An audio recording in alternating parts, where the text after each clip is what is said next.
Ok, muy buenos días a todos y todas.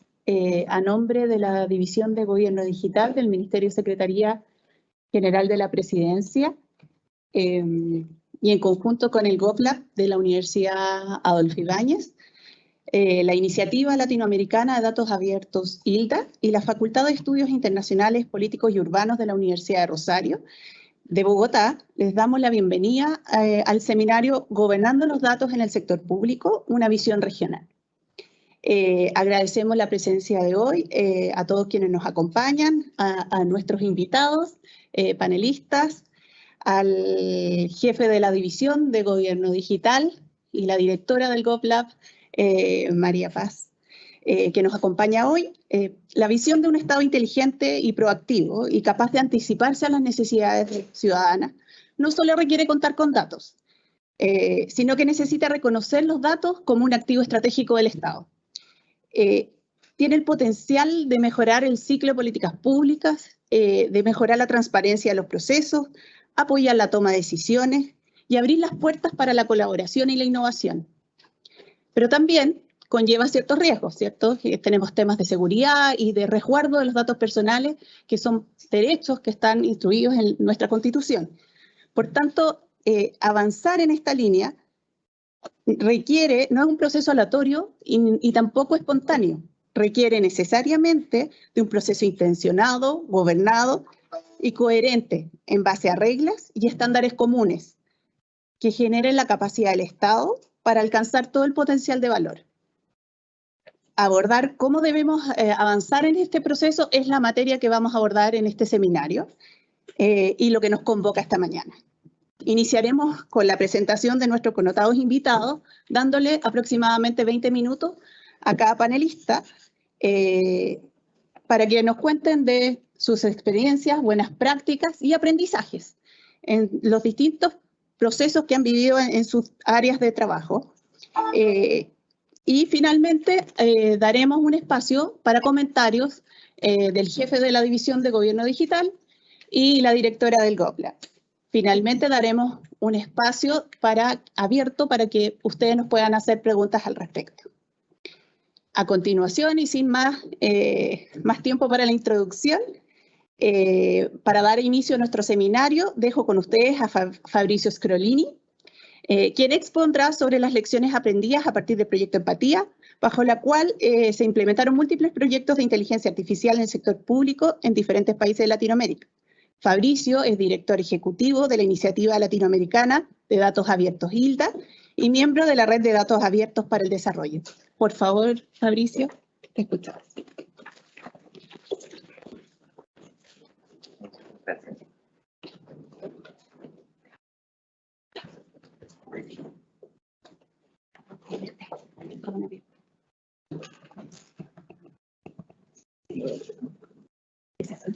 Buenos días para todas, para todos. Es realmente un gusto estar aquí en Chile. Esta es mi primera visita fuera de mi país en estos tiempos de pandemia, así que todavía estoy un poco en estado de shock de ver un público frente a mí y que, bueno, todos tienen tapaboca, entonces algunos veo que se ríe, otros se preguntan dónde salió el uruguayo, etc. Pero bueno, la verdad que es un placer volver aquí a Chile y a contar un poco del trabajo que realizamos en ILDA. ILDA es una asociación civil que explora el uso de datos para el desarrollo en América Latina. Tenemos una larga relación con Chile. Aquí fue uno de los eventos principales que nosotros ayudamos a organizar, que es Hablatam con Datos. Fue aquí en el Centro Gabriela Mistral, justo ayer pasaba por enfrente y me acordaba. Y en realidad nosotros nos dedicamos a explorar básicamente de qué manera los datos pueden servir o no para el desarrollo en la región, y nuestro trabajo siempre ha estado focalizado en los temas de apertura, en los temas de responsabilidad y en los temas de valor social principalmente, aunque hemos explorado también otras aristas de la agenda de datos. Y hoy vengo a conectar un poco el mundo de el uso de los datos con su gobernanza, y eso es lo que quería contarles hoy a partir de una serie de proyectos que ILDA impulsó, algunos de ellos aquí en Chile, con otras colegas también del GovLab, y bueno, nos puede eventualmente conocer un poco más de eso. Pero los efectos de conectar estos dos conceptos y de alguna manera presentarles más dudas que certezas, porque mi trabajo es hacer preguntas y ocasionalmente hacer algunas recomendaciones, pero mi trabajo principal es hacer preguntas difíciles. Y entonces, bueno, para comenzar con esto... ¿Tenemos esto? Bien, buenísimo. Y si puedes, ponete acá. Me voy a poner aquí, así la gente que nos mira por internet también puede escucharnos. Pero si me pongo muy acá, ellos no ven. Me tengo que sentar. Ahí va, esto ayuda muchísimo. Ahí va, excelente. Ahora sí. Bien, y como les decía,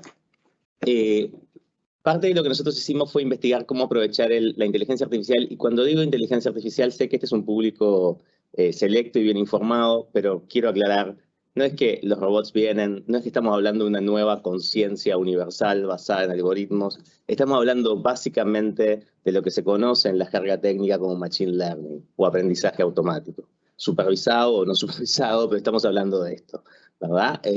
Y de esa manera comentarles que esos fueron los proyectos que nosotros empujamos, y lo que nosotros de alguna manera identificamos es que para que estos proyectos de inteligencia artificial avancen, la primera necesidad es la disponibilidad y accesibilidad de los datos. Nosotros desde Empatía identificamos 3 componentes clave en este programa que se llama Empatía. Uno es acerca de la gobernanza, que es el que vamos a hablar ahora, la capacidad que tienen que tener los países y la sociedad para enfrentar el desarrollo del tema de la inteligencia artificial y el impacto que esto puede tener positivo o negativo en nuestras sociedades. Cuando hablamos de gobernanza de datos, es que nos dice una palabra, ¿no? Y la imagen que quise transmitirles aquí es que esto es como una medusa, ¿no? Es decir, tiene un montón de tentáculos, es medio como gelatinosa, ¿no? El término en inglés es jellyfish, ¿no? Y esto es lo que enfrentamos hoy con el término gobernanza de datos. Porque ¿de qué hablamos cuando hablamos de gobernanza de datos hoy? Es poco claro y existe un sinnúmero de definiciones o definiciones en evolución. Lo que sí está claro, si uno mira la literatura, tiene que ver con que al principio las organizaciones hablaron de gobernanza de datos más como gobernanza corporativa de datos. Es decir, la gobernanza de cómo los datos se gestionan dentro de una empresa o dentro de una institución. Y ese, en general, es todavía parte de lo que la gente entiende por gobernanza de datos, como un tema más de gestión. El problema es que con la evolución tanto de la tecnología como de la Internet, como del almacenamiento, y su relativa disponibilidad, así como la disponibilidad de un montón de herramientas para el tratamiento de datos, esa definición queda un poco corta, digamos, sobre todo particularmente cuando los datos pueden ser abiertos, compartidos y reutilizados. Y entonces ahí cuando hablamos de gobernanza de datos, en el fondo lo que estamos tratando de hablar es acerca de las reglas que gobiernan la apertura, la privacidad y la seguridad de los datos. En el fondo es un tema más complejo y aún en evolución. Y bueno, y esto es parte de lo que nosotros queríamos explorar y venimos explorando en una serie de estudios totalmente iniciales, preliminares, acerca de qué habla la gente cuando habla de gobernanza de datos y principalmente, y esa es una buena duda, qué hablan las democracias cuando hablan gobernanza de datos. O sea, porque no es lo mismo hablar de gobernanza de datos en Montevideo o Santiago de Chile que en Managua, por dar ejemplos concretos, ¿verdad? Entonces, la duda aquí es, bueno, ¿qué hablan las democracias también? Y en ese contexto, lo que nosotros identificamos es que a la fecha existen diversos modelos que son ad hoc. En general, este tema de apertura, privacidad y seguridad se regula ad hoc, como se encuentre, básicamente, en los distintos países. Con la notable excepción de la Unión Europea, que tiene un marco muchísimo más complejo de armado y muy europeo, por cierto, pero que no es fácilmente replicable en los distintos países de América Latina y que, por otro lado, no encuentra ni siquiera en la propia Unión Europea puridad en su aplicación, ¿verdad? Es muy lindo escribir normas, mucho más difícil es implementarlas, ¿no? Entonces, esto es lo que nosotros hoy observamos en los distintos países que estudiamos este tema. Y cuando hablamos de gobernanza democrática de datos, tenemos 2 elementos, o 3 si se quiere. Uno que tiene que ver acerca de cómo se resguardan los derechos de la ciudadanía, y ese es un elemento central, no solo ya en tema de, si se quiere, garantizar la privacidad o cuestiones más de datos personales, si se quiere, sino que en el fondo tenemos un abanico de derechos que las democracias garantizan y que crecientemente se ven afectados con la llegada de la intermediación de Internet, plataformas y el uso de datos de esas plataformas, ¿verdad? Entonces, ahí se abre un abanico importante. Y por otro lado, naturalmente, tenemos lo que es el desafío de la participación y la participación informada, donde la agenda de datos abiertos, la agenda de apertura en general está fuertemente establecida, y una agenda de seguridad que también es emergente y que también es compleja a la hora de entender qué pueden o no hacer las democracias en ese contexto. Entonces, por un lado, es decir, y aquí voy a poner un ejemplo muy puntual para no nombrar países de América Latina, porque en todas las familias siempre existen cosas, ¿verdad? Y en las mejores familias también. Un ejemplo en los Estados Unidos acerca de la entrega o no de un servicio de pensión a una persona que es negado por un algoritmo, básicamente. Y al tratar de reclamar esto, luego de un largo proceso judicial, la persona se entera a que la empresa que diseñó ese algoritmo se niega a entregar el algoritmo, ve que una vez que la fuerzan a entregar el algoritmo, no existen en realidad respaldos de ese algoritmo porque el ingeniero que había diseñado eso se había ido, y sé que a su vez de eso había toda una cuestión de propiedad intelectual sobre el algoritmo en sí mismo. Finalmente la persona obtiene la pensión 2 años después, con todo lo que eso implicó para ella en esos 2 años, pero en el fondo fue una decisión automatizada la que impidió acceder a una prestación. Hoy los estados de América Latina enfrentan la posibilidad de hacer 3 cosas básicamente con inteligencia artificial. La primera es automatizar. Por favor, no automaticen decisiones que tienen este grado de importancia en la vida de las personas. Tengan humanos cerca de eso, porque pueden pasar estas cosas. Segundo, enfrentan también la potencialidad de clasificar y agrupar personas, entidades. Hay una gran cantidad de análisis que puede ser realizado con estas nuevas herramientas, pero la pregunta es, ¿bajo qué criterios? Y finalmente, lo que también hay es una gran potencialidad de incrementar la eficiencia de las transacciones, ¿verdad? Que está vinculado con la automatización de alguna manera.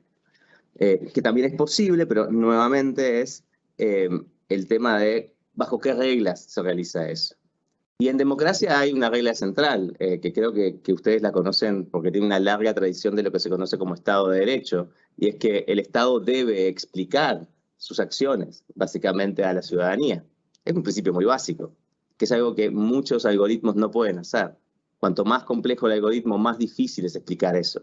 Entonces, ¿qué reglas gobernarán la implementación de los algoritmos en el sector público, por decirlo de una manera más sencilla? Es interesante. Porque no necesariamente la transparencia es la solución para esto. Lo que pasa es que sin esa transparencia no estamos hablando de regímenes democráticos, estamos hablando de otra cosa.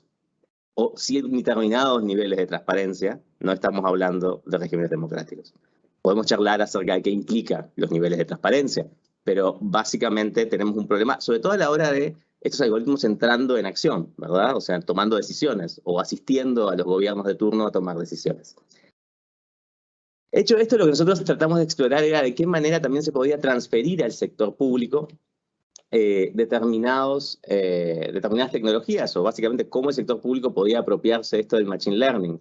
Una de las cosas que nos encontramos en el primer mapeo que hicimos en América Latina es que en general el sector público adoptaba tecnologías de Machine Learning ad hoc también. Era el proyecto de turno en algún lugar, básicamente, y no bajo marcos generales. Y entonces decidimos ver de qué manera se podían establecer procesos de coproducción, que hay una linda definición, que es básicamente cómo colaborar entre personas y organizaciones para diseñar productos que tuvieran sentido. De ahí el nombre del programa, empatía, la idea de ponerse en el lugar del otro y ver qué es lo que el otro realmente necesita, no meramente una solución de una caja a los efectos de solucionar un problema que alguien dijo que era un problema. La pregunta para el sector público y para las organizaciones en general es, ¿cuál es realmente mi problema? ¿Y me sirve este tipo de herramientas, sí o no? ¿Y de qué manera defino yo ese problema?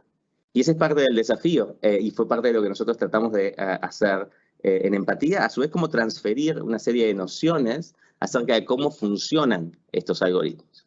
Esto es algo como importante porque en general la gente no sabe cómo funcionan. El sector público generalmente no está equipado para entender este tipo de cosas, pero está equipado no ¿cómo decirlo?, por maldad o porque realmente no entiendan de qué va el mundo, es porque genuinamente es complejo. Es decir, requieren procesos de capacitación que permitan básicamente entender de qué va la implementación de este tipo de proyectos. En los procesos de coproducción identificamos distintas formas, ¿no? Una que es aditiva y es básicamente añadir a lo que el sector público ya hace y ya hace bien, y ahora vamos a ver algún ejemplo de eso. Sustitutiva es que, de alguna manera, cuando se hace una alianza con el sector público, esta era parte de lo que nosotros queríamos hacer, probar básicamente si había forma de hacer alianzas entre la sociedad civil, el sector privado y el sector público, a ver qué podía salir. Se crean o sustituyen servicios del gobierno. También hay en las clasificaciones que utilizamos relacional, es decir, en servicios con interacción con la ciudadanía. Esto es muy conocido hoy como chatbots, básicamente, ¿no? Es decir, lo que ustedes ven como chatbots es la punta de lanza de la aplicación de inteligencia artificial, si se quiere, en el sector público, ¿no? Y sus resultados varían. Digamos, en general, lo que yo puedo decir acerca de esto es los chatbots son grandes herramientas para facilitar a la gente el acceso a la información y para distribuir un poco más de información, pero a la hora de soluciones customizadas, bueno, esa es otra discusión, digamos, ¿no? O sea, pero bueno, no son la panacea, pero sí sirven para algunas cosas, ¿verdad? Es como esa es la historia. Y dependen nuevamente de qué tan buenos sean los datos que tengan, ¿verdad? Si los chatbots están alimentados por datos que no están estructurados, que no sirven para responder preguntas, tenemos el mismo problema.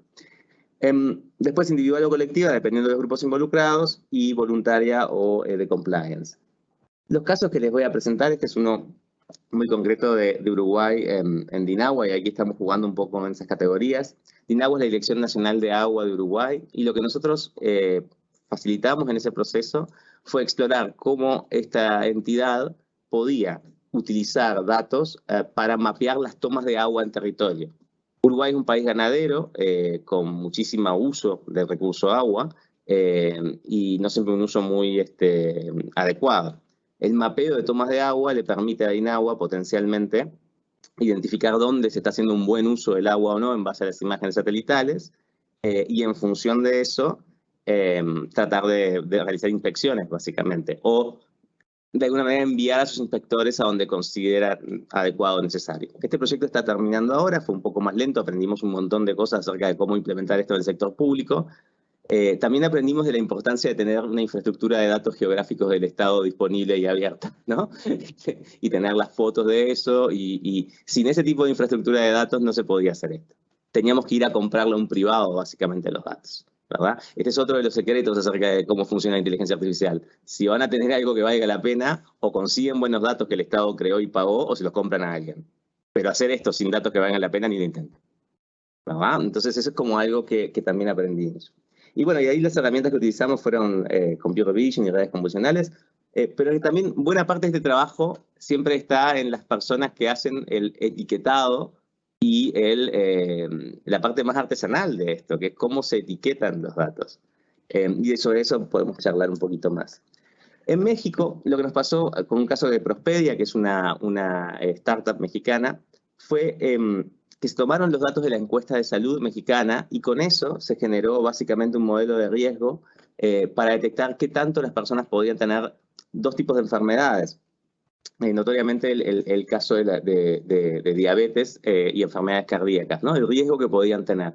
Esta calculadora de riesgo le permitía a la persona entender, básicamente en función de sus hábitos de vida, qué le podía pasar. ¿Cuál era la novedad de esto? Es que teníamos una base de datos mexicana. La mayoría de los datos que ustedes ven en la vuelta son datos tomados de los Estados Unidos, de estudios realizados en los Estados Unidos.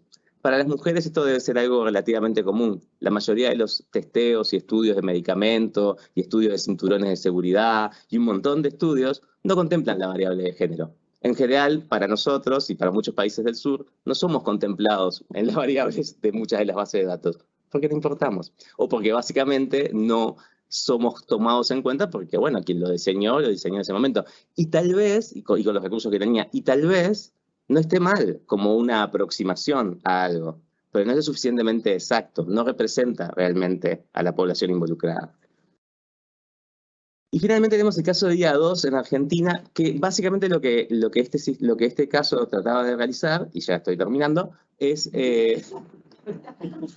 ¿Tiempos? Me quedan 5, muy bien. Negociamos esos 5. En IA2, lo que nosotros hicimos fue realizar un sistema, digo nosotros, porque en realidad lo hizo IA2, una cooperativa argentina, de hecho, que permitió extraer los nombres de las personas de las sentencias judiciales, con el objetivo de disponibilizar las sentencias judiciales y que éstas fueran básicamente utilizadas por actores del sector jurídico, básicamente, ¿no? Bajo este detalle no menor que también tienen las democracias, que se supone que los procesos judiciales son abiertos, una pequeña minucia básica del Estado de Derecho. ¿No? Que yo siempre vuelvo con esto porque estas cosas se dan en contexto, ¿no? O sea, si no hay contexto, no entendemos para qué lo aplicamos. Y en este caso lo que nos pasó fue de vuelta. Hay ejemplos de procesamiento de lenguaje natural muy complejos, pero también el tema del etiquetado de datos fue clave. Básicamente para distinguir nombres, básicamente para distinguir también el género de las personas. Hay una historia muy linda de una cooperativa de personas trans que fueron las que terminaron etiquetando los datos en este proceso. Y aquí quiero detenerme justamente al tema del etiquetado de datos, que es una de las profesiones relativamente bien pagas, más escondidas y tradicionalmente más explotadas en América Latina. Y que es complejo, ¿verdad? Porque es básicamente un montón de gente poniendo lo que me parece a mí acerca de otro en un dataset. Le pongo una etiqueta. Y esa es la etiqueta que le permite al algoritmo leerme. Y esto no es menor. Gobiernos, cuando contraten gente así o cuando contraten empresas así, asegúrense quién está haciendo ese tagueo. De preferencia, alguien que conozca el campo o el dominio. Y que de preferencia pueda integrar también estos criterios. Represento a los que quiero representar. Puedo tener variables de género incluidas que no están. Si uso estos datos, ¿qué outputs puede darme este algoritmo y a quién voy a incluir y a quién voy a excluir? ¿Puede mi organización terminar vinculada a un caso de injusticia o aplicación injusta de la ley gracias a que yo estoy haciendo esto? Esto lo digo como para generarles miedo. Muy por el contrario, les digo para que lo hagan, pero que lo hagan con conciencia, ¿verdad? Es decir, que exploren el uso de estas herramientas, pero desde un lugar de conciencia, no desde un lugar de una venta marketinera, barata y vacía, ¿verdad? Que lo hagan desde un lugar donde actúan los servidores públicos, que es en asegurar el cumplimiento del Estado de Derecho, en asegurar que las reglas del juego se mantienen y en asegurar la eficiencia del sistema. Entonces, perdón, este es mi discurso de servicio civil, pero realmente es como algo recurrente que encuentro en América Latina, sobre todo frente al fuerte empuje de venta de muchas de estas soluciones. Y es parte de lo que el sector público debe realizar, es tener criterios claros para qué uso y no uso esta tecnología y para qué uso y no uso y cómo la compro, que eso no lo exploramos estrictamente en empatía. Nuestro trabajo era básicamente ver si esto era útil o no. Hemos llegado a la conclusión de que es útil en general, en tanto y en cuanto existan condiciones para ello. Y bueno, lecciones aprendidas, capacidades técnicas y costos de los proyectos nunca cuestan lo que realmente dicen que van a costar. Esto ya pasa en otras áreas. Capacidades de liderazgo. Es muy importante tener líderes empoderados o empoderadas en el sector público a la hora de llevar adelante estos proyectos y que tengan de alguna manera también la capacidad de implementación. Infraestructura de datos, ya lo conversamos. Y esto nos lleva a algunas recomendaciones, como les decía, vengo a hacer o a decir cosas difíciles, pero también algunas cosas aprendimos. Y en general tenemos unas recomendaciones más generales para América Latina en términos de qué precisamos. Principios generales e instrumentos normativos son claves. Hay estrategias de IA ahora por la región, eso está muy bien, pero se precisa algo más unificado. Hay miles ustedes van por internet y encuentran 200.000 principios de inteligencia artificial habidos y por haber. Creo que es hora de discutir cuál es el que le conviene a su país y cuál es el que conviene a América Latina y hacer algo al respecto de eso. No es rocket science, como dicen los gringos, no es como, qué brutal, es simplemente ponerse de acuerdo en lo que hay que hacer. Lo segundo tiene que ver con políticas de adopción equitativa del sector privado, eso es interesante. Desarrollar y atraer talento humano al sector público también es clave. Y bueno, y básicamente es lo que aprendimos de esto. Algunas cosas más que pueden ver también en nuestra página web, Empatía, o pueden seguirnos en Twitter. Y ahí en Empatía tenemos una serie de recursos. Finalmente, todo este esfuerzo es posible gracias también a la colaboración del Centro Internacional para el Desarrollo, IDRC, y el Banco Interamericano, que fueron aliados claves en la implementación de este proyecto. Y bueno, y a quienes estamos muy agradecidos. Y con esto, si tienen dudas, preguntas, comentarios, al final, o me pueden encontrar al cierre y con gusto podemos seguir charlando acerca de cómo avanza o no la inteligencia artificial en el sector público. Muchísimas gracias.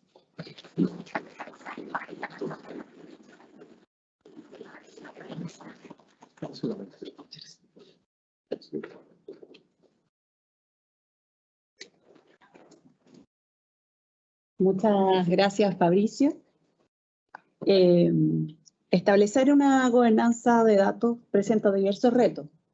¿Cuáles son y cómo lo ha enfrentado estos desafíos el gobierno de Colombia? Será el foco de la intervención de nuestro siguiente invitado, Juan David Gutiérrez, abogado, investigador y profesor de la Facultad de Estudios Internacionales, Políticos y Urbanos de la Universidad de Rosario, Bogotá, Colombia, en materia sobre política pública. Juan David, te escuchamos, por favor, adelante.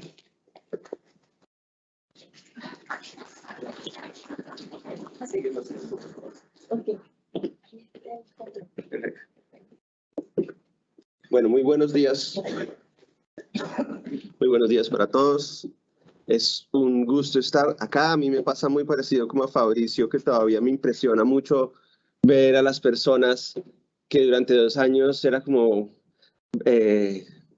gente que yo admiraba a través de la pantalla, muchas personas que he visto en eventos de gobierno digital de Chile, pero también de la Universidad Adolfo Ibáñez, de ILDA, por supuesto, y la verdad es que me maravilla poder estar con ustedes, poder luego aprovechar un espacio después del evento, así como sugería Mauricio, para que charlemos. Bueno, yo voy a contarles del caso colombiano. Me voy a enfocar más allá, digamos, de los temas de inteligencia artificial tan interesantes que explicaba Mauricio. Voy a hablar en general sobre los retos de gobernanza. Esta es una mesa que ustedes se han dado cuenta con sociedad civil, academia, gobierno. Es bastante representativo de lo que uno entiende por gobernanza, y de hecho, afortunadamente, Mauricio me libró de tener que reflexionar mucho sobre el concepto de gobernanza, pero pongámonos de acuerdo que gobernanza implica necesariamente la interacción entre diferentes actores, ¿verdad? Y para poder estudiar o pensar, digamos, en términos de gobernanza de datos, yo les voy a proponer que demos un paso atrás y pensemos en términos de los modelos de administración pública. Porque el gobierno, siendo uno de los actores que hace parte, digamos, de esta gobernanza, pues en últimas, en todo caso, tiene un rol central. Y la manera como pretenda interactuar con los diferentes actores, pues está mediada, por supuesto, por una supraestructura, digamos, por una manera de, digamos, relacionarse. Y en ese sentido, por eso les propongo que echemos un paso atrás y pensemos en los modelos de administración pública. Les voy a contar un poquito acerca de cómo en Colombia, como seguramente ocurre también en Chile y en muchos otros países de América Latina, conviven diferentes modelos de administración pública que nos permiten entender por qué los gobiernos se comportan de una manera tan diferente en materia de gobernanza de datos. No lo digo solo entre gobiernos, sino dentro del gobierno.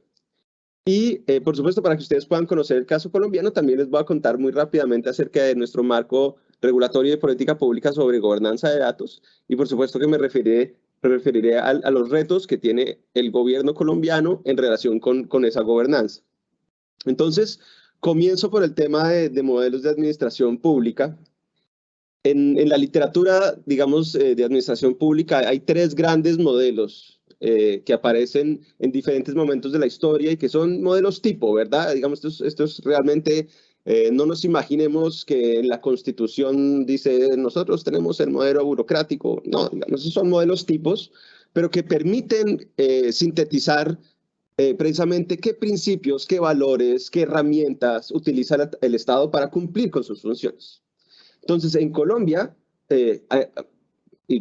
como lo repito, seguramente en muchos estados de América Latina igual, pues conviven estos 3 modelos clásicos, el burocrático, el de nueva gestión pública y el de gobernanza.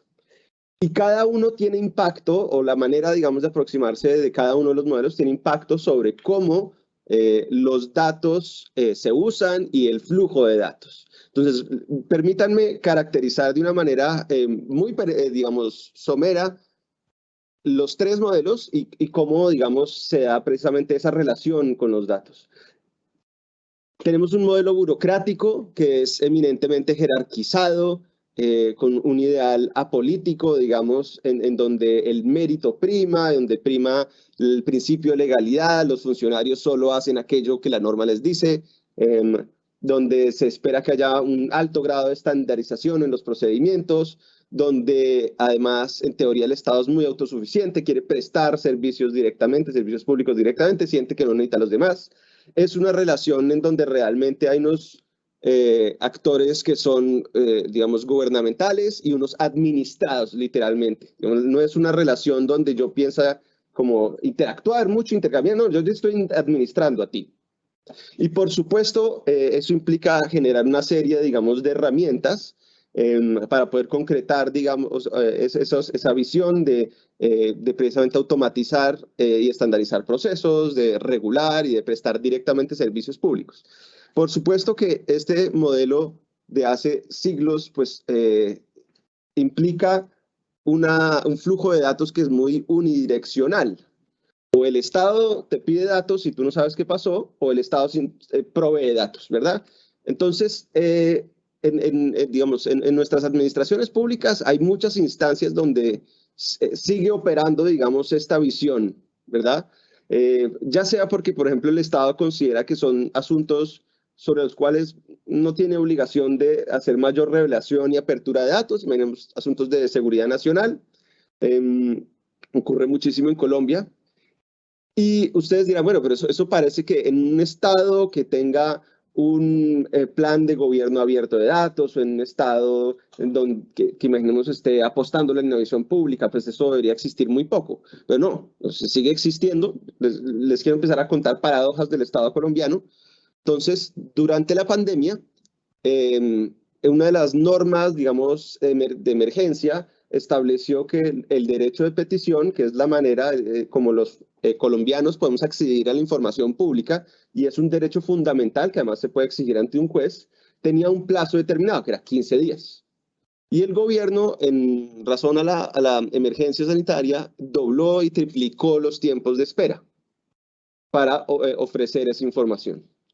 Bueno, ya ha pasado mucho tiempo, ya incluso en mayo se supone que ya no van a ser obligatorias ni siquiera usar las mascarillas al interior, pero todavía tenemos la regla de que la información solo la entregan 2 o 3 meses después, lo cual por supuesto dificulta muchos procesos para la sociedad civil, para el periodismo, para los propios académicos. El gobierno no quería dejar pasar, digamos, la oportunidad de volver permanente esta regla transitoria, y así estaba tratando de hacerlo, pero hubo tanta presión, digamos, por los interesados, que fue el Congreso de la República el que consideró que necesitamos un proyecto de ley para volver a los tiempos normales de respuesta. Y oh sorpresa, el presidente de la República objeta la ley. Dice, no, tengo serios inconvenientes, no me parece que sea el momento, a pesar de que todo se está normalizando, eso no. Acceder a la información, eso no. Afortunadamente en Colombia, para quienes estamos interesados en tener acceso a esa información, el Congreso simplemente dijo, pues lo siento mucho, pero queremos seguir adelante con el proyecto de ley y ahora estamos esperando que el presidente de la República sancione la ley que nos retorna a los tiempos normales. Entonces fíjense cómo, a pesar de que estamos ante un gobierno que luego les voy a contar, hace parte de la Alianza de Gobierno Abierto, tiene, digamos, un plan de infraestructura de datos recién publicado, tiene todo tipo de herramientas que en teoría abren datos y permite, digamos, el acceso a terceros. En la práctica, luego, hay otros espacios muy importantes en los que cierra los datos. Y creo que está detrás, digamos, de esta noción jerárquica de la administración pública. Bueno, luego ustedes seguramente también están muy familiarizados, años 80, 90, reformas liberalizadoras, de apertura, de desregular, de el Estado abrirse a que los servicios públicos no solo se presten por el Estado mismo, sino por empresas y por los particulares. Por supuesto que eso implica una apertura a realmente trabajar más con el empresario, como los empresarios como colaboradores del Estado, precisamente para ser capaces de descentralizar muchos de los servicios y de llegar, digamos, efectivamente con servicios públicos de calidad.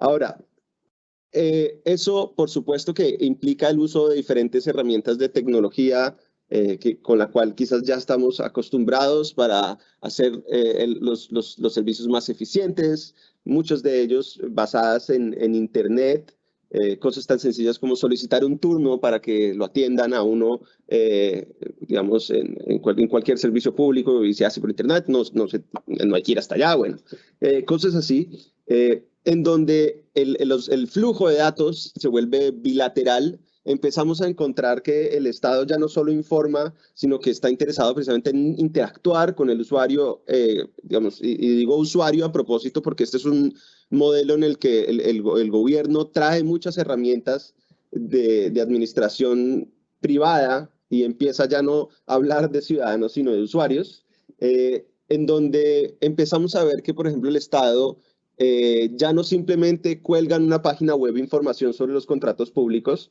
sino que está interesado en tener un sistema de contratación pública donde incluso puede haber transacciones, digamos, ahí mismo. Por supuesto que es una manera muy diferente de relacionarse Estado y, digamos, ciudadanos, pero es un enfoque muy pensado en el mercado, donde los criterios predominantes son de eficacia, de eficiencia, orientado, digamos, al logro de unos objetivos comunes entre empresas y Estado. Por supuesto que eso se refleja en muchas, digamos, iniciativas que aún perduran y que pues sí son muy importantes precisamente para la explotación de los datos, pero ciertamente no es un modelo que piensa mucho en los que están por fuera, digamos, de ese dúo gobierno-empresarios, la sociedad civil, por ejemplo. Y entramos entonces a este tercer modelo de gobernanza, que es un modelo opuesto a lo jerárquico, es policéntrico, entiende que hay diferentes lugares, digamos, de poder y donde el gobierno pues no se sienta en la mesa como uno más, pero donde tiene apertura para dialogar, para construir un poco, precisamente como estaba señalando Mauricio, para coproducir y realmente ese puede ser para muchas cosas, coevaluar, coproducir,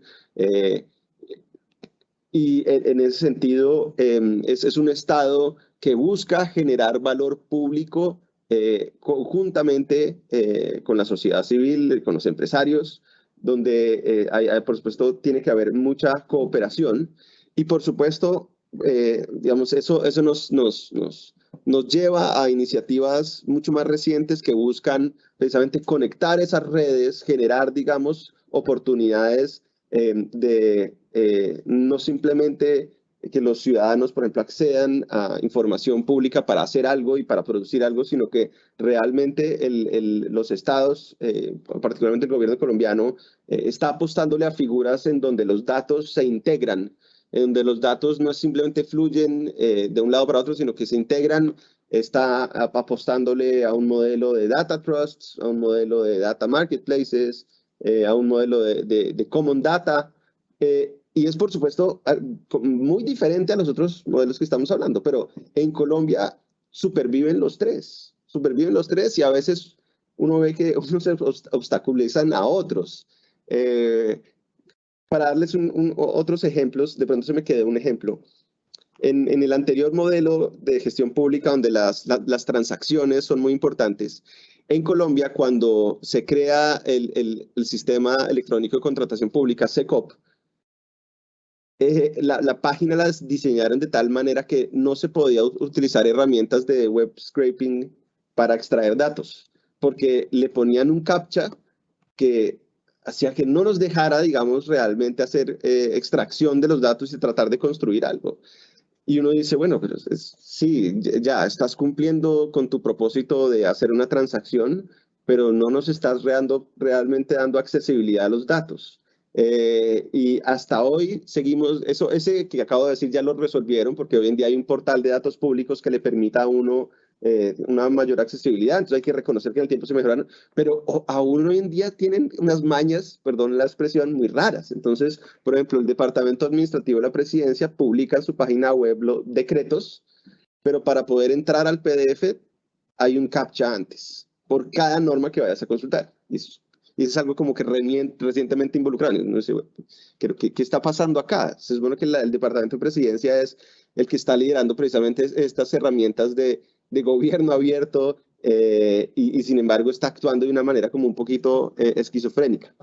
Bueno, entonces convivimos, digamos, con estos tres modelos en el gobierno colombiano, pero ciertamente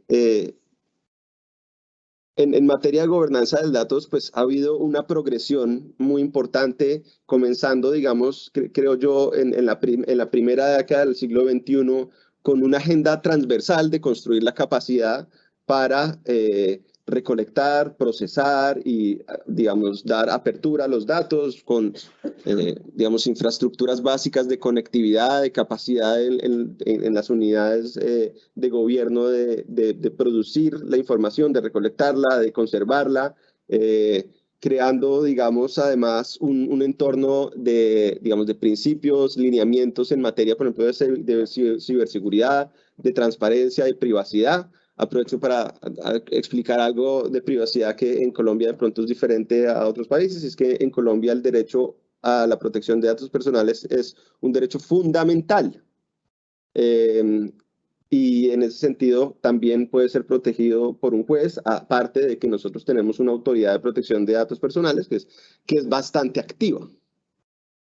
Entonces tenemos este marco transversal que surge desde comienzos del siglo XXI, y luego en los últimos 10 años realmente hay una explotación de lineamientos, planes, políticas, digamos, todas enfocadas ya en la visión de un Estado que reconoce la información como activos que pueden ser aprovechados y explotados, en donde tenemos políticas relacionadas con gobierno abierto, aprovechamiento de datos, digamos, de interés público, tenemos documentos de política pública de inteligencia artificial, acaba de salir hace unos días literalmente un plan nacional de infraestructura de datos, en donde se apuesta precisamente porque les contaba de los data trust, los data marketplaces, el data commons, entre muchas otras.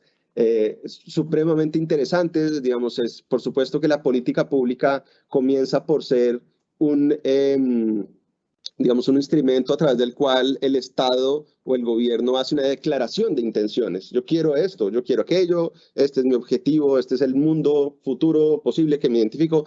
Pero en Colombia hay una brecha muy grande entre la formulación de política pública. Los PDFs magníficos que ustedes ven como ejemplo en este momento son magníficos PDFs espectaculares de primer nivel, pero la brecha entre ello y la implementación es muy grande, es muy grande. Hace poco estaba comentando con uno de mis colegas en este salón que el Plan Nacional de Infraestructura de Datos, que es un documento de 50 páginas, que tiene 7 anexos, una hoja de ruta, tiene de todo.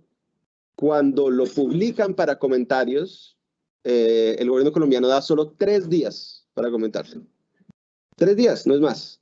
Sí, yo me imagino que ellos tenían una razón muy apremiante para tener que hacerlo tan pronto, pero bajo un concepto de gobernanza de datos que además, por supuesto, que está en el Plan Nacional de Infraestructura, ¿cómo pueden darnos 3 días para comentarlo? ¿Verdad? Más ejemplos de esa brecha. Para poder realmente interactuar con el sector privado y la sociedad civil, y ya casi voy a terminar, se necesita una disposición para escuchar, para dialogar, para sentarse. Y el gobierno nacional, desafortunadamente, digamos, ha sido muy selectivo de con quién se sienta en relación con los empresarios y particularmente con la sociedad civil. Entonces, ellos dicen, no, es que nos hemos reunido con la academia. Sí, pero ¿con quiénes? Los que trabajan en ingeniería, los que trabajan directamente en Machine Learning. Bueno, ¿y qué pasó con los que trabajamos en las ciencias sociales? ¿Que tenemos cosas que decir sobre esto? No, ¿ciencias sociales? No, no, no. Estamos hablando de Machine Learning. ¿Usted? Chao. Han tercerizado un poco la interacción con la sociedad civil para recoger información. Entonces, en vez de ellos directamente hacer mesas de trabajo abiertas, lo que han hecho un poco es como decir, bueno, hay unas organizaciones multilaterales con las que trabajamos y ellos se hicieron esas mesas de trabajo y bueno, y aquí están los insumos, entonces por lo tanto nosotros realmente sí hicimos un trabajo de gobernanza. Entonces, hay unos retos muy, muy grandes de implementación que el gobierno no ha resuelto. Yo tenía muchos otros ejemplos de retos y como ustedes pueden ver, se me acabó el tiempo, pero me queda un minuto, bien, perfecto, pero yo creo que yo aprovecho de todo esto que estoy diciendo ahí para contar de un punto, y es el de la regulación de dos temas: transparencia algorítmica y mercados de datos. El gobierno ha apostado por un modelo en el que hay un soft law, unos marcos éticos. Es algo así como, por fin cumple, pero no voy a hacer nada si no cumples, pero por fin cumple. Entonces, eso en transparencia algorítmica en últimas implica que no se publica la información ni por el Estado ni por las empresas de información básica para que haya transparencia, para que haya rendición de cuentas verdaderas, para poder entender por qué se tomó una decisión, como el ejemplo de las pensiones que estaba contando Mauricio un segundo. Bueno, vamos para allá seguramente, como también en Chile van para allá. Vamos a tener que tener unas reglas básicas de transparencia algorítmica, ¿verdad? No puede ser todo marcos. O sea, están muy bien los marcos, no estoy diciendo que es en vano, no, vale la pena. Segundo, el tema de mercados de datos, hay un choque muy fuerte con la normativa de protección de datos personales. La normativa de protección de datos personales en Colombia, la ley 1581 del 2012, sí contempla la transmisión y transferencia de datos, pero digamos, es una ley que es alérgica a eso, como que realmente dice, no quiero que circulen mucho los datos. De hecho, está como medio exceptuado, es decir, lo puedes hacer, pero en muy pocas excepciones. Y sin embargo, lo real es que tanto en lo público como privado hay un mercado de datos enorme y hay una circulación tremenda. Y el Estado lo está dejando funcionar con un mercado como negro. Y está muy bien que lo quiera formalizar, me parece que es muy importante porque hay problemas de ciberseguridad, de derechos humanos. Pero para eso va a tener que regularlo. Y en Colombia, como es un derecho fundamental, eso implica una reforma legal a una ley estatutaria, porque es una ley que reforma un derecho fundamental y quiero verlo.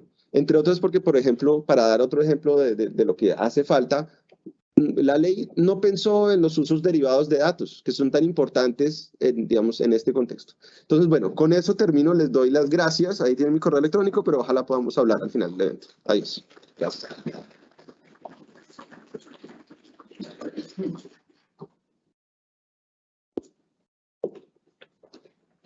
Muchísimas gracias, Juan David, por tu interesante presentación. Finalmente, y vamos a mostrar un ejemplo de avances que hemos tenido en Chile. Para ello nos va a acompañar hoy Verónica Chá, jefa del Departamento de Análisis de Información Social del Ministerio de Desarrollo Social de Chile y responsable de temas de gestión de datos en el marco del Registro de Información Social para mejorar nuestras políticas sociales. Nos presentará su experiencia y aprendizaje en la materia. Adelante, por favor, Verónica, muchas gracias.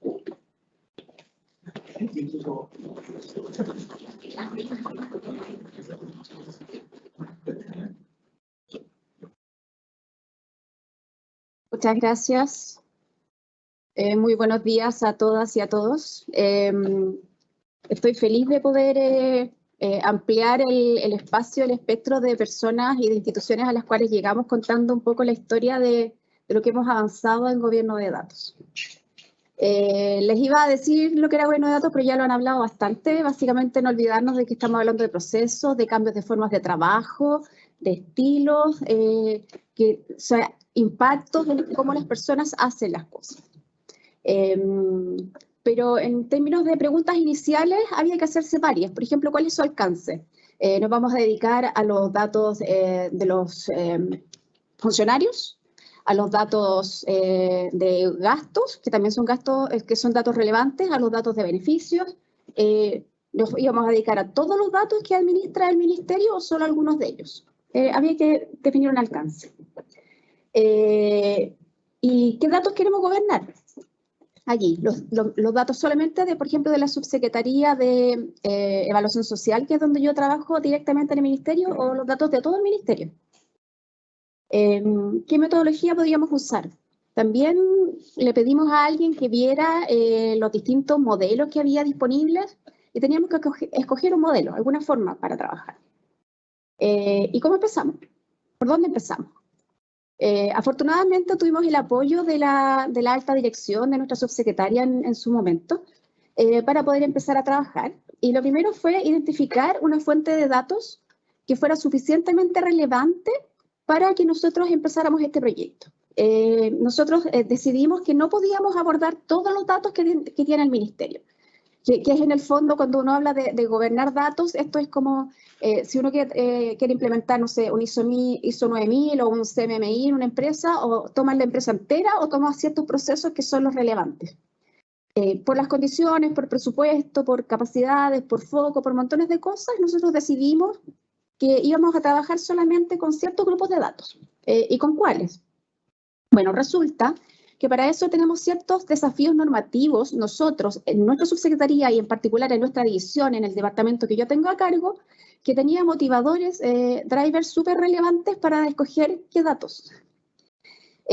La ley que crea el Ministerio dice que, entre otras cosas, nosotros como Ministerio podemos desarrollar instrumentos de focalización, como el registro social de hogares para decidir a qué hogares van los beneficios, que podemos sistematizar y analizar registros de datos, pero hasta ahí tampoco nos ha dicho con qué datos vamos a trabajar.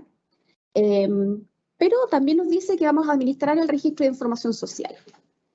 Y este registro es clave. Es un registro enorme, un banco de datos de personas y de hogares con datos personales y sensibles que administra nuestro ministerio a través de nosotros.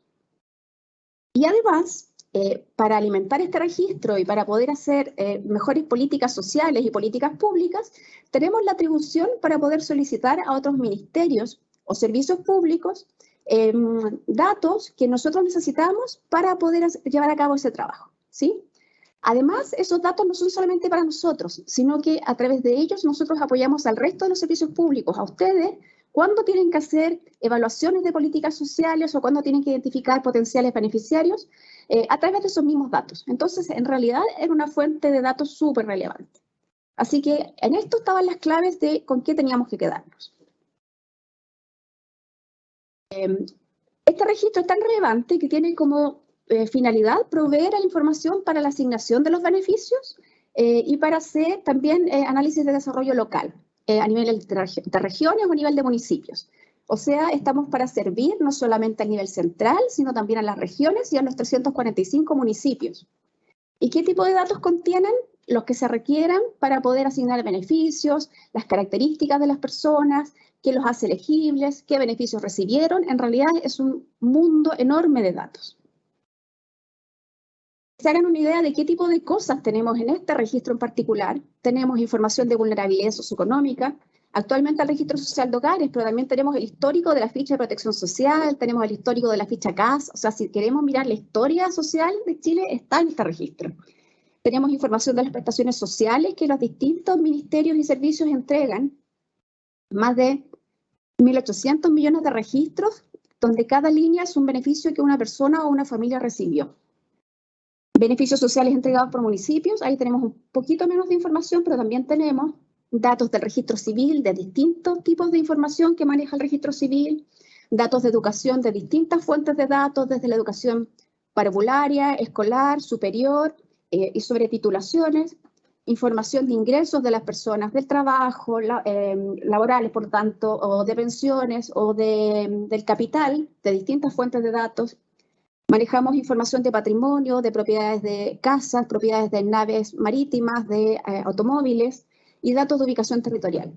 Si se dan cuenta, es un tremendo banco de datos personales y sensibles. Este dato hay que protegerlo. Entonces, además, tenemos toda esa sensibilidad institucional de que este dato hay que usarlo bien, pero a la vez hay que protegerlo. Entonces, ¿cómo hacíamos convivir todo esto? Y por eso es que se nos hacía tan evidente el tener que hacer gobierno de datos. Esto es un pequeño diagrama que es como para ordenar nuestras cabezas y al final sirve para contarles un poco. Voy a parar un segundito, solo un segundo.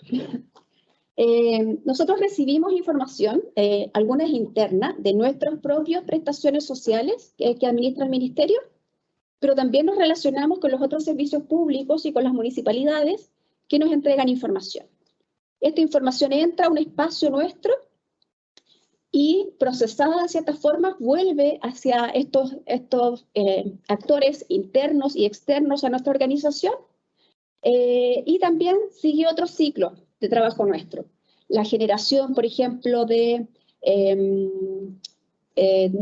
datos maestros o datos estándares, la generación de metadata, inteligencia de negocio, tanto del análisis del dato social como también de la actividad que se está dando respecto de los datos. Para nosotros también es tan importante como entender si la población asalariada está aumentando o está bajando, es saber quiénes están accediendo a esos datos, si la cantidad de datos a los cuales están accediendo es la que corresponde, y si tienen autorizaciones legítimas para acceder a esos datos. Entonces, en el fondo, el mundo de los datos ya no es solamente la información del salario de una persona, sino además del usuario de la institución X que está accediendo a las 2 de la mañana y saber por qué está pasando eso.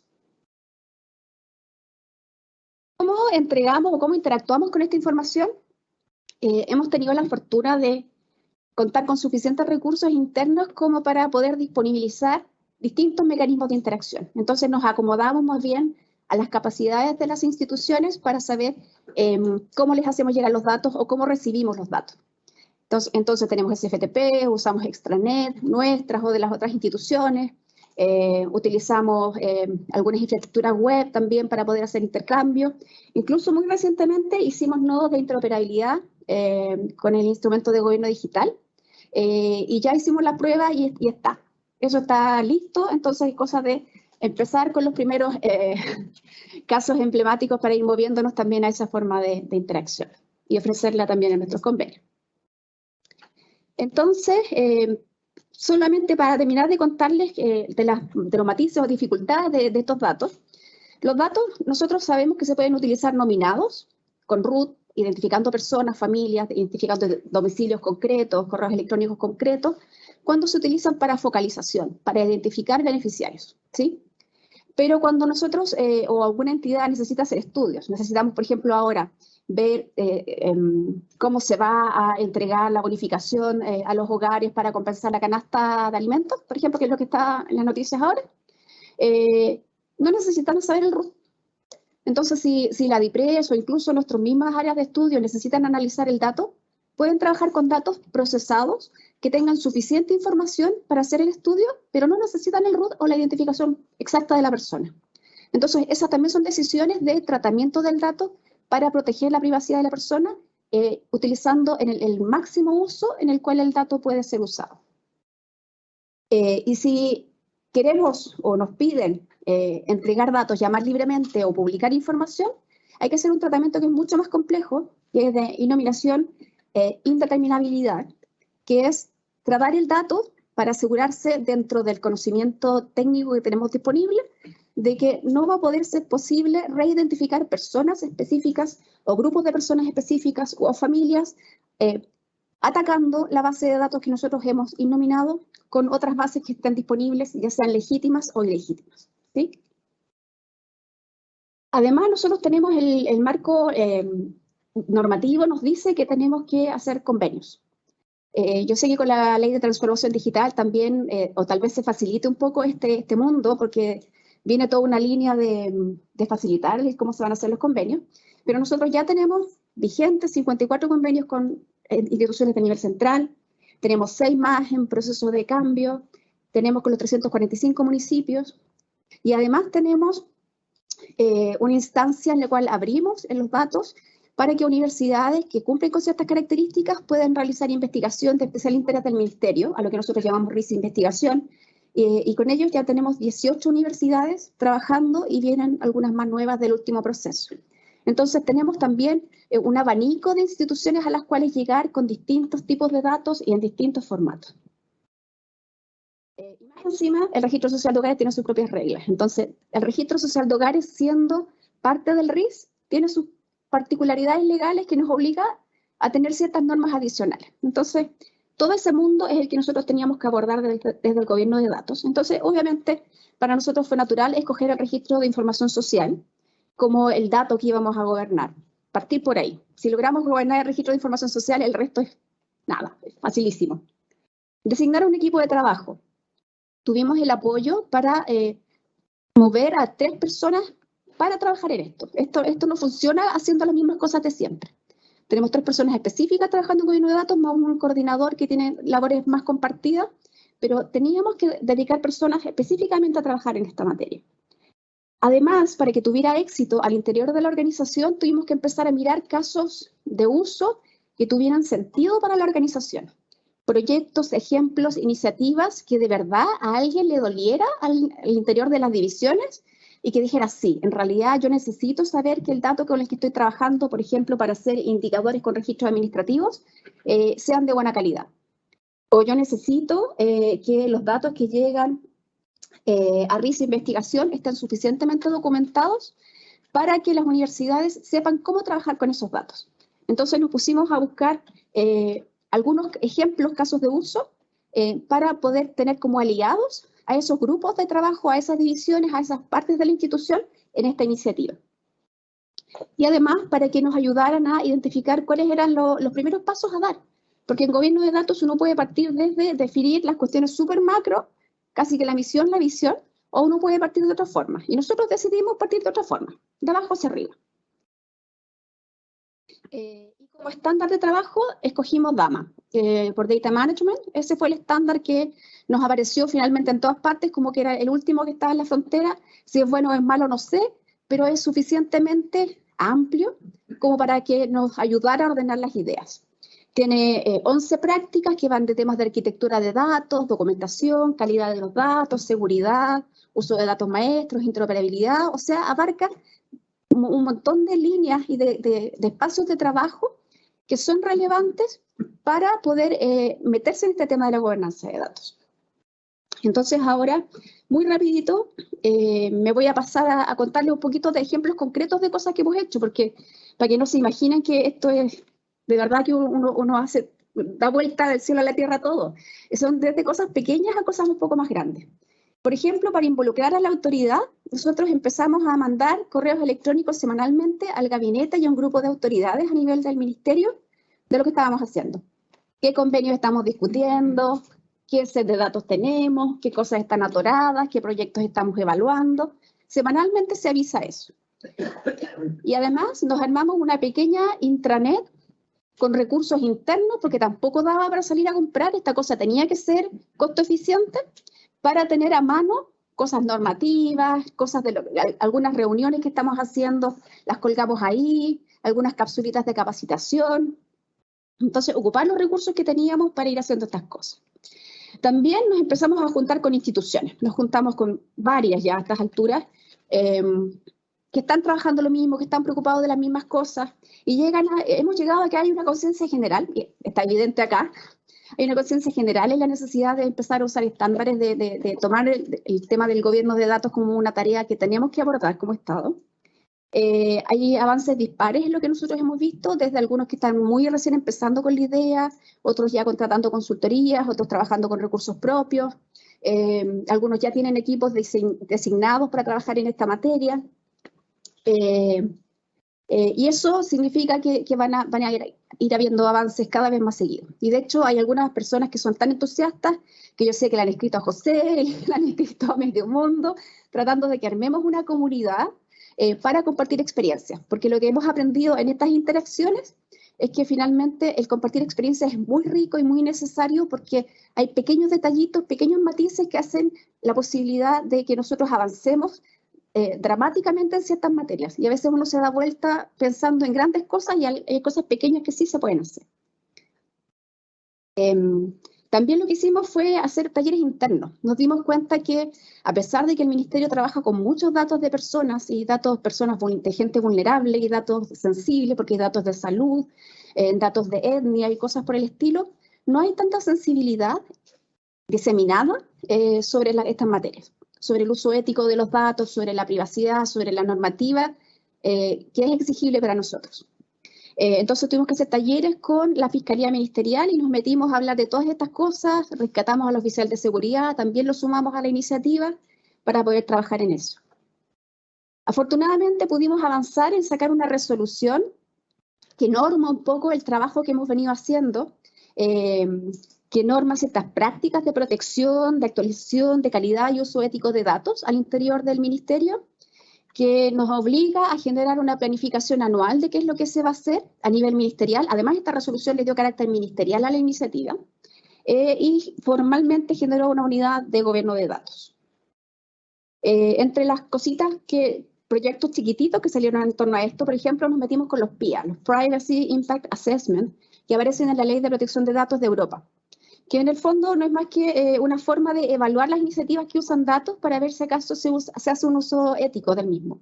Entonces, nos armamos con material que había disponible, nuestras propias herramientas, básicamente cuestionarios, y empezamos a someter a estas evaluaciones, a estos cuestionarios, los proyectos que usan datos en el ministerio para saber qué cosas hay que corregir.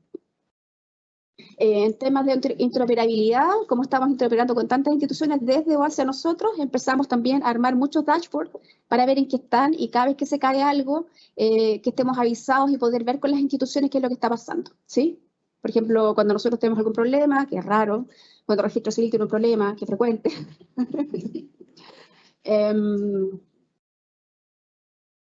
No me quiero ir sin, a pesar de que me queda un minutito, sin contarles que para armar todo esto y avanzar mucho en documentación de archivos, de nóminas, de metadatos, tuvimos que armar una herramienta de trazabilidad. Eso se armó con recursos internos y de hecho estamos trabajando para empaquetarla este año y poder dejarla a disposición de los servicios públicos. Esa es nuestra meta, porque ya nos la han pedido algunos servicios públicos. Y acá básicamente lo que empezamos a hacer fue a documentar las nóminas que hacíamos, a documentar los datos que tenemos, a asociarlos con los convenios que tenemos, a mezclarlo con las evaluaciones de calidad que le hacemos a los datos, que son de sacar algunas métricas descriptivas generales, como para tener una idea de cómo vienen los datos, qué cosas tienen, saber cuál es la normativa asociada a eso, saber exactamente si hay convenios, uno o varios convenios asociados a los datos, cuándo se revisó, quiénes son las personas responsables. En el fondo, tener en un solo espacio, de una manera muy ágil, una forma de tener esa información. Finalmente, como yo les decía, avanzamos en varias aristas, nos metimos en el tema de los datos maestros. Yo entiendo que también con la ley de transformación digital, cuando aparezcan cosas como el domicilio único, van a aparecer estas cosas a nivel Estado. Entonces va a ser mucho más fácil porque este tipo de datos maestros, datos de referencia, van a venir también de ciertas instituciones específicas. También nos metimos con temas como verificación de integridad y lo hemos venido conversando con varias instituciones porque es necesario asegurarnos que los datos que nosotros entregamos o que los que recibimos nadie los intervino en el camino. La Contraloría ha sido súper exigente con esta materia y finalmente tuvimos que meterlo también en consideración y en nuestras prácticas de trabajo. Ya terminando, seguimos haciendo una implementación de DAMA. Para que sepan, nosotros trabajamos con una consultora hemos trabajado con dos en realidad. La primera en alguna estuvo Oscar por allá, pero después trabajamos con otra consultora que nos hizo un assessment para ver cómo estábamos y vimos dónde teníamos avance y era evidente porque habíamos puesto mucha energía en esas materias y dónde estábamos atrasados, que era evidente porque no habíamos hecho nada. Estamos consolidando una institucionalidad ministerial, estamos empaquetando la herramienta de trazabilidad, como les decía, para poder compartirla y generando nuevas capacidades institucionales. Y eso es lo que les queríamos contar y yo feliz de compartir la experiencia al final de esta sesión o si después ustedes quieren que nos juntemos porque estamos súper disponibles para compartir la experiencia con todos ustedes. Gracias.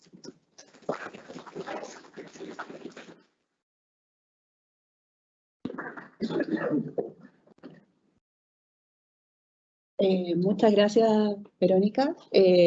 Para nosotros, en particular desde Gobierno Digital, tremendamente importante el ejemplo del Ministerio de Desarrollo Social, puesto que efectivamente le da a todos los puntos críticos de la ley que tenemos por delante, la ley de transformación digital que tenemos que comenzar a implementar y que representa uno de los principales desafíos en los próximos años. En ese sentido, quisiera invitar a José Inostroza y a María Paz para que se acerquen. María Paz, para que nos den una opinión de 5 minutos, principales conclusiones, comentarios o incluso preguntas que les puedan haber surgido durante esta conversación y nos puedan compartir también sus apreciaciones. Luego de eso, les recuerdo que la idea es que podamos tener preguntas del público, así que yo me voy a pasear aquí para poder recoger las preguntas a cualquiera de nuestros comentaristas, panelistas, etc. Les agradezco mucho. María Paz. Sí, José. ¿Qué quieres departir, José? Ya.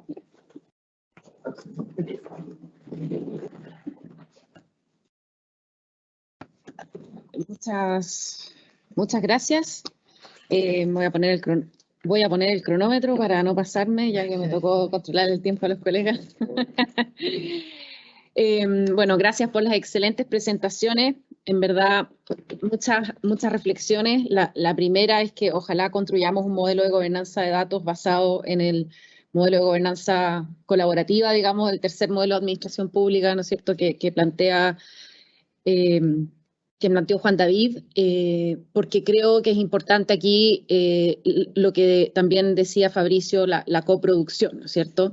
El gobierno tiene que poder colaborar con otras entidades para poder generar valor en los datos, y necesitamos usar los datos.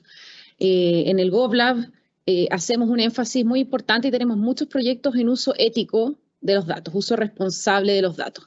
Pero a veces nos pasa que existe un temor, ¿no es cierto?, en usarlos. Y existen muchas bases de datos en el Estado que no se están usando para generar valor público. Y eso es lo que nos ha motivado también a promover el uso. Entonces, yo ahí los invito a no quedarse, porque a veces uno se asusta, ¿no es cierto? Y aquí la idea es invitar a ver todo ese valor que se puede generar al mejorar los servicios. Una de las características importantes que queremos para la gobernanza de datos en Chile es la transparencia. Ya tal como hemos avanzado y tenemos una ley establecida, también necesitamos avanzar en una transparencia del uso de datos, y eso implica una transparencia en el uso de los algoritmos también. Ahí saludamos los esfuerzos que tiene el Consejo para la Transparencia, que está avanzando en una instrucción general, y así lo anunció su director ejecutivo el año pasado en diciembre, que se está trabajando desde el Consejo en poder emitir una instrucción general que en el fondo establezca normas de transparencia algorítmica para Chile. Y eso nos parece muy importante y vamos a colaborar. Nosotros en este minuto desde el GovLab tenemos un repositorio que lanzamos en enero que se llama Algoritmos Públicos, lo pueden buscar en algoritmospúblicos.cl, y ahí estamos visibilizando el uso que tienen los datos. Tenemos 50 casos ya y este año vamos a llegar a bastante más que 50. Y podemos ver básicamente que los datos se están usando para todo tipo de decisiones sobre las personas y por lo tanto, como decía también Fabricio, para todo tipo de nuestros derechos, ¿cierto? Y los derechos que quisiéramos en un Estado democrático. Así que yo también, un apellido importante para la gobernanza de datos, colaborativa, en coproducción, con transparencia y para la democracia. ¿Ya? Entonces, y en ese sentido hay que mirar las gobernanzas de datos de países democráticos y no, por ejemplo, China, donde existen muchos experimentos que no quisiéramos que se repitieran, ¿no es cierto? Por decir uno que está lejos, pero igual es importante en ese sentido que esta gobernanza de datos tenga ciertos apellidos. Y en ese sentido se necesita. También desde las compras, importante contarles que y ahí el gobierno ha sido un importante socio, gobierno digital, Chile Compra, Ministerio de Ciencia, son socios del proyecto Algoritmos Éticos, que es un proyecto que tenemos para precisamente introducir estándares éticos en el desarrollo y compra de los sistemas automatizados. También el año pasado se sumó como socio FONASA y la Defensoría Penal Pública. Entonces, en ese sentido, el Estado de Chile está siendo pionero en avanzar en pilotos de licitaciones que incorporan estándares éticos. Y eso es algo que somos los primeros, con Brasil, solamente que Brasil tiene solamente hasta el minuto una licitación, que es la del Metro de Sao Paulo. Nosotros ya estamos trabajando con FONASA y la Defensoría Penal Pública, pero somos los únicos 2 países en la región que estamos mirando el tema de cómo introducir este tema en las compras, ¿ya? Con ciertos apellidos, ¿no es cierto? Ética, transparencia, responsabilidad, rendición de cuentas, equidad, que es un valor tan importante y especialmente, ¿no es cierto?, que este gobierno también lo ha relevado mucho. Con respecto a lo que mencionaron, la tensión entre el uso y protección. Creemos que es necesario avanzar hacia lo que que una de las componentes de la gobernanza tiene que ser el uso de datos innominados, ¿ya? Un acceso seguro, lo que mencionaba Verónica, a datos innominados. Y para eso necesitamos crear lo que denominamos una infraestructura integrada de datos. Nosotros hemos creado un consorcio de universidades entre la Universidad Adolfo Ibáñez, la UDP, la Universidad Católica y la Universidad de Chile, donde está colaborando Juan Pablo Luna, Dante Contreras, David Bravo y Mónica Gerber en el comité coordinador, y estamos desde las universidades, vamos a impulsar, hemos hecho un convenio a 5 años para impulsar la creación de esta política pública en Chile. Y nos importa que se cree un sistema integrado de datos en donde no solamente académicos puedan acceder a los datos, como existe ahora, por ejemplo, en el RIS Investigaciones, que es algo que saludamos, que nos parece una muy buena iniciativa, pero también que los departamentos de estudio de los distintos servicios que formulan las políticas tengan un acceso, que haya una gobernanza del acceso a datos innominados integrados, para que, por ejemplo, si vamos a diseñar una política educativa, tengamos muy claro cuáles pueden ser los efectos en salarios, en tasas de delincuencia, o sea, ver al ser humano como una entidad 360. Entonces, en ese sentido, estamos trabajando en varias áreas de la gobernanza de datos y espero que el modelo que podamos instaurar sea participativo, que en este gobierno veamos nacer una política de datos en co-creación con la sociedad civil, con la academia, con el sector privado, y saludar también lo que se está haciendo en el MDS, que realmente es un avance notable, y esperar que los otros servicios que están acá, que sabemos que hay mucho entusiasmo en otros servicios, por ejemplo, como la misma JUNAEP, donde están también avanzando mucho, y FONASA, que ha avanzado muchísimo en esto, también puedan sumarse. Eso, gracias.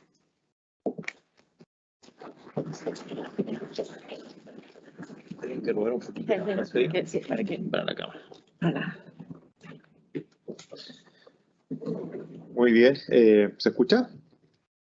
Muchas gracias por vuestra presencia y también a los organizadores y expositores. Muy interesante la... Disculpen. Así, eso. Muy interesante las presentaciones. Tomé nota detalladamente, Fabricio, Juan David, a Verónica, que es una funcionaria ya con una larga tradición en estos temas, así que muy interesante ver cómo se ha ido avanzando, a María Paz, que ha impulsado esto de hace tiempo, sin duda también a Karin, que está por allá, que también no solo está animando este evento, sino que ha sido una persona que también ha liderado estos desarrollos, a Braulio, a la Universidad Adolfo Ibáñez y al Banco Interamericano, que también está aquí presente. Algunos comentarios muy generales. En primer lugar, se agradece porque evidentemente necesitamos aprender y construir diseño de un modo compartido, porque esto es una mega innovación y sin duda se fricciona con las restricciones y también con las culturas. Son tecnologías nuevas, hay tensiones muy fuertes obviamente entre fluidez y privacidad. Los temas jurídicos sin duda son muy importantes. ¿Qué es un algoritmo desde el punto de vista del derecho administrativo? Hay algunos que dicen que en realidad es una reglamentación específica, o no lo sé, etcétera. ¿Quién toma las decisiones? ¿Si los algoritmos o las personas apoyadas por los algoritmos? Es decir, hay que generar una serie de análisis muy precisos de borde, y esto está sin duda creciendo y todos más o menos conocemos lo que está ocurriendo. Y la dificultad no es tanto en el conocimiento muchas veces, ni tampoco en los funcionarios motivados, que aquí Verónica, Karin y varios de ustedes sin duda son un buen ejemplo de la motivación que tenemos en el Estado y los buenos equipos en Chile, sino que la dificultad que hemos tenido muchas veces tiene que ver con institucionalidad, con continuidad de los procesos, etcétera, etcétera. Sobre eso quiero señalar que tenemos mucha conciencia que esa institucionalidad tiene que ocurrir de un modo ecosistémico. Ese concepto se ha usado acá, de un modo muy colaborativo. Es un tema delicado. Uno podría tener la tentación de centralizar e impulsar iniciativas con mucha rapidez, pero muchas veces sin considerar sutileza y particularidades de las instituciones, pero tiene que impulsarse con un liderazgo claro. Yo siento que eso no ha ocurrido suficientemente en Chile. Ha habido mucha iniciativa desintegrada o voluntarista puntualmente, pero nos falta ese marco más general, como de algún modo se ha comentado aquí por los expositores. Y como no se trata en el gobierno solamente de hacer estudios y diagnósticos y hacer comentarios generales, yo trabajaba en la universidad hasta hace poco y eso se podía hacer en la universidad muchas veces. Hay algunos casos excepcionales, como el Adolfo Ibáñez, que impulsa además las políticas públicas. Nosotros estamos acá para tratar de impulsar y resolver estos problemas prácticos y estos marcos que nos hacen falta.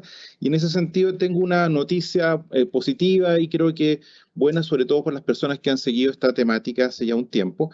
El ministro Giorgio Jackson ha apoyado el desarrollo de una política y un desarrollo institucional en materia de gobernanza de datos De Chile estamos recién partiendo, eso tenemos que construirlo, pero tenemos todo el impulso y la motivación entusiasta del ministro, y en ese marco estamos invitando al equipo de Gobierno Digital a Claudio Reyes, que está aquí presente y que probablemente la mayoría de ustedes que han estado trabajando en estos temas lo ubican. Claudio tiene una trayectoria importante en su paso por la Subsecretaría de Previsión Social, las políticas de reforma de la presidenta Bachelet, y también recientemente cuando fue superintendente de Seguridad Social. Te tengo contadas las bases de datos que ha interoperado realmente, que las dejó conectadas, 16 en el primer caso y 22 bases de datos del Estado conectadas operando para efectivamente generar incluso sistemas de machine learning para efectos de la suceso. Claudio va a asumir la función de director de gobernanza de datos del Estado. Está recién partiendo, no tiene creo que ni oficina todavía, ni el correo electrónico, pero ya está trabajando y tenemos diversas reuniones y en ese contexto el mensaje es muy simple. Y Claudio me ha asesorado mucho en esto, al servicio de personas como Verónica. ¿Ah? Hay harta experiencia y harto trabajo y seguramente hay dificultades también y hay que conectarse, y Gobierno Digital declara que estamos al servicio de personas y proyectos. Y también estamos muy agradecidos de la universidad que nos va a apoyar, no solo la Adolfo Ibáñez probablemente, pero probablemente con un liderazgo muy importante, también en cómo ir satisfaciendo las necesidades de los académicos y cómo nos van ayudando en los criterios de diseño. Recibimos recientemente también una minuta de este grupo de académicos que acabas de mencionar y nos vamos a reunir con ellos para efecto de también ir construyendo estos diseños. Así que muchísimas gracias.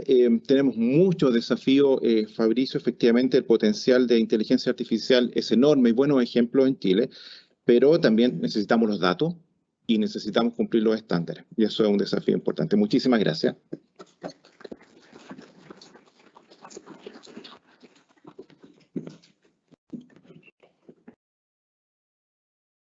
Muchas gracias, José, María Paz. Ahora voy a abrir el espacio cortito para preguntas, estamos un poco atrasados. Quería, antes de eso, pedirles disculpas a los que están a distancia, porque efectivamente este evento en sus inicios fue formulado en una lógica presencial, hicimos los esfuerzos técnicos, le agradezco al equipo de IDES Express que nos ha ayudado muchísimo en eso, para poder transmitirlo. Entonces probablemente van a escuchar las preguntas, pero no van a ver a la persona que las formula, y vamos a invitar a quien vaya dirigida la pregunta que por favor se acerque para que los puedan ver desde donde se encuentren a distancia. Gracias.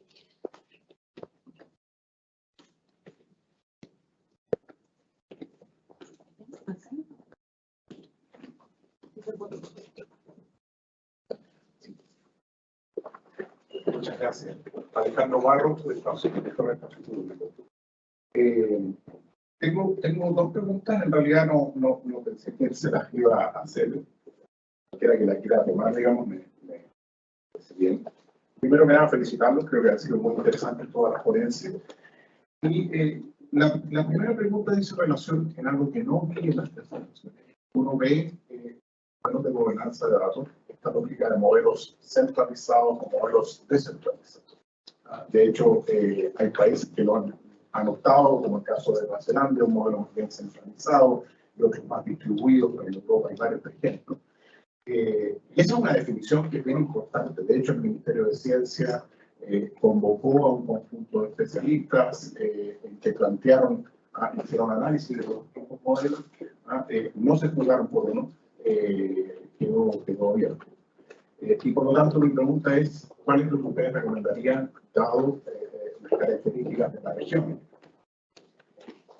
Y lo segundo es, ¿cómo se alinea esto respecto de los marcos? Porque el problema que tenemos en nuestros países es que los ciclos de actualización de las leyes son bastante más lentos que los ciclos de actualización tecnológica. Un buen ejemplo, en Chile se acaba de actualizar la ley de delito informático después de 30 años. O sea, no existía Google, Facebook, nada de eso cuando teníamos ley. Y este año se actualizó. Entonces, mi pregunta es ¿cómo jugamos con esas dos tensiones? El avance tecnológico y el marco normativo. Pienso usted que llevamos 10 años discutiendo una ley de protección de datos. Yo me apanico con el tema de los datos, es que no tenemos un marco que proteja a las personas y que hoy día no lo tenemos. Gracias.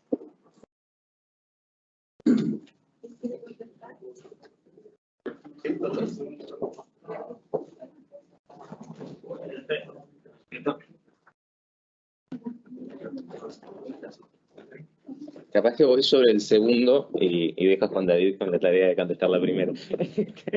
Es muy amable de mi parte. Sobre el punto de la actualización normativa, es interesante esto porque sí, el derecho siempre va detrás del desarrollo tecnológico, es una constante y hasta cierto lugar puede tener sentido. Pero lo que sí precisamos en todos estos temas es sociedad civil activa y presente, llamando a estos temas por su nombre. En los casos de delitos informáticos, hay una gran discusión en la comunidad, si se quiere, hackers cívicos, hackers de sombrero blanco, etcétera, acerca de qué constituye el delito y qué no lo constituye. Eso es raramente amplificado y llevado básicamente a los foros de toma de decisión, porque no es visto como importante. Realmente precisamos estructurar esos diálogos de una mejor manera. Los gobiernos, y particularmente las áreas de gobierno digital, son lugares donde eso puede acontecer.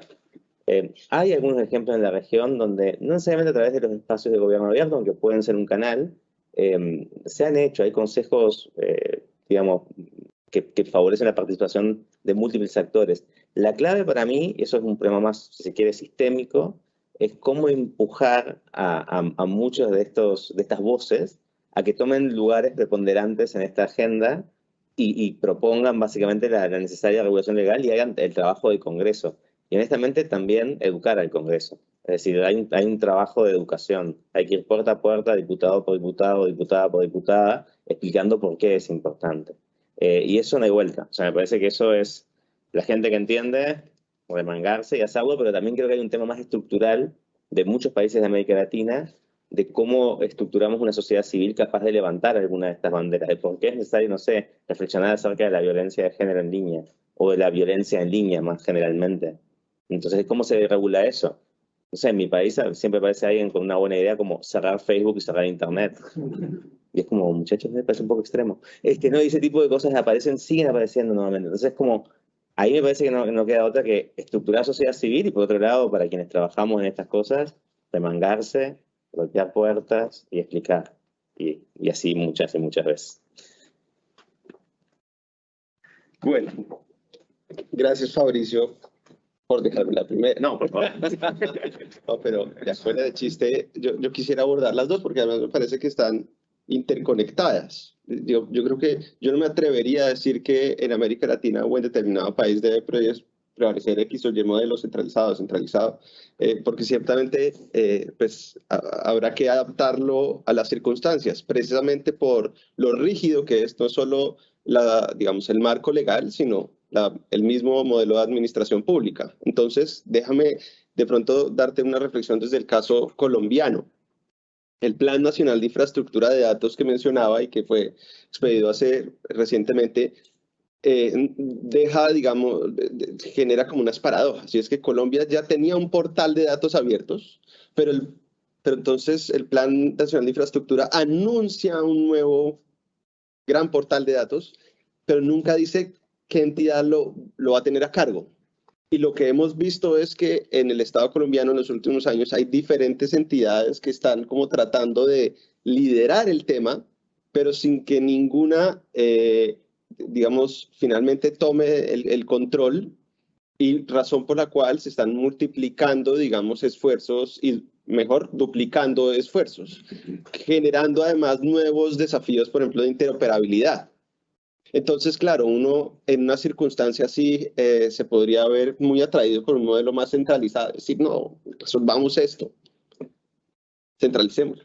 Pero al mismo tiempo, en una administración que aspire a la gobernanza de los datos, donde nuestros leviatanes no son personas con, digamos, vestidos así como el mío de un solo color y tal, sino que son como por parches.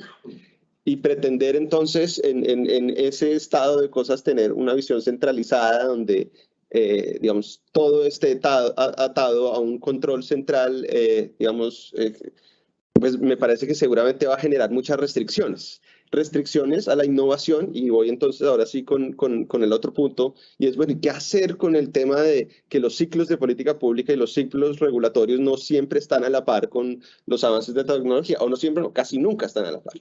Y yo mencionaría dos cosas. Primero, yo quiero recomendarles un libro de una colega que se llama La Administración Pública Datificada, lo pueden encontrar en ebook.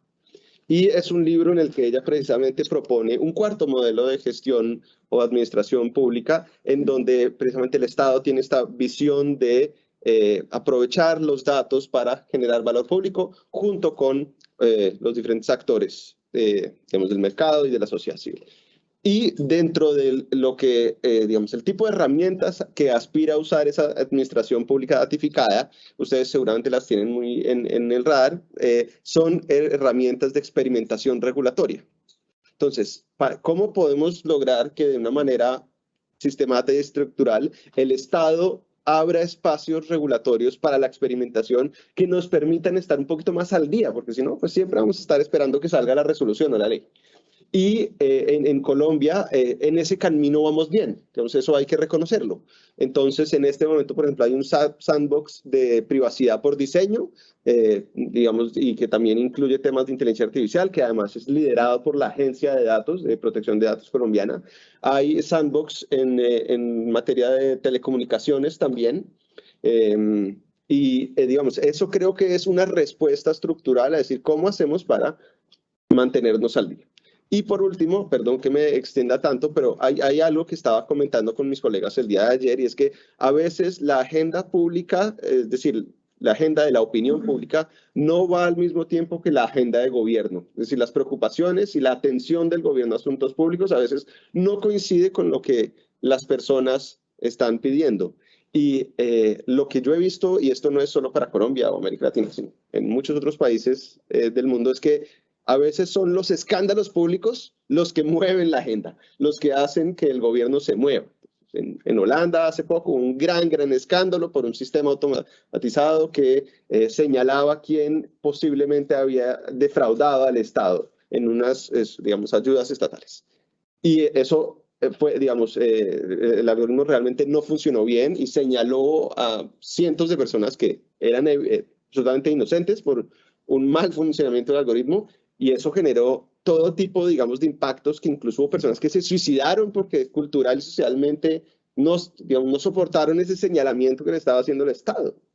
Y eso hizo que el tema de la automatización de las decisiones entrara en la agenda de gobierno y en la agenda pública, digamos, simultáneamente. Ya no era algo que estaba haciendo el gobierno para hacer más eficientes sus procesos, simplemente, sino que ya la sociedad, digamos, ya empezó a tener conciencia de que existía y que podía tener un impacto muy grande, y por lo tanto empezó a exigir más. Y claro, entonces los congresos se interesan, los políticos se interesan, y bueno, eso hace en ocasiones que se generen cambios. Bueno, gracias. Gracias. ¿Teníamos otra pregunta? Hola, me presento, soy Patricio Urriola, vicepresidente de la Fundación Abriendo Datos y también miembro de la investigación en Paxo Chile. Mi pregunta es la siguiente: estamos hablando de gobernanza de datos, un marco que es relativamente nuevo en la administración pública, pero cuando vemos los casos comparados, como el caso de la Unión Europea, vemos que en los avances de gobernanza de datos, previo a establecer un reglamento, se hizo una consulta ciudadana. La consulta ciudadana que implicó a 840 actores, de los cuales se levanta un criterio, una cierta cantidad de criterios, de los cuales generan esta guía para el reglamento de gobernanza de datos. Entonces, cuando hablamos de gobernanza de datos participativa, democrática, ¿cierto? Como decía Fabricio, acá en el área de gobierno, de la edición de gobierno digital, aprovechando ahí a nuestro nuevo director de gobernanza de datos, Claudio Reyes, existe la posibilidad de que ustedes consideren hacer una consulta pública para poder establecer los criterios y poder contemplar la mirada, no solo de la academia, sino también de la sociedad civil, las startups, las empresas y todo el ecosistema que estaría implicado en este desafío.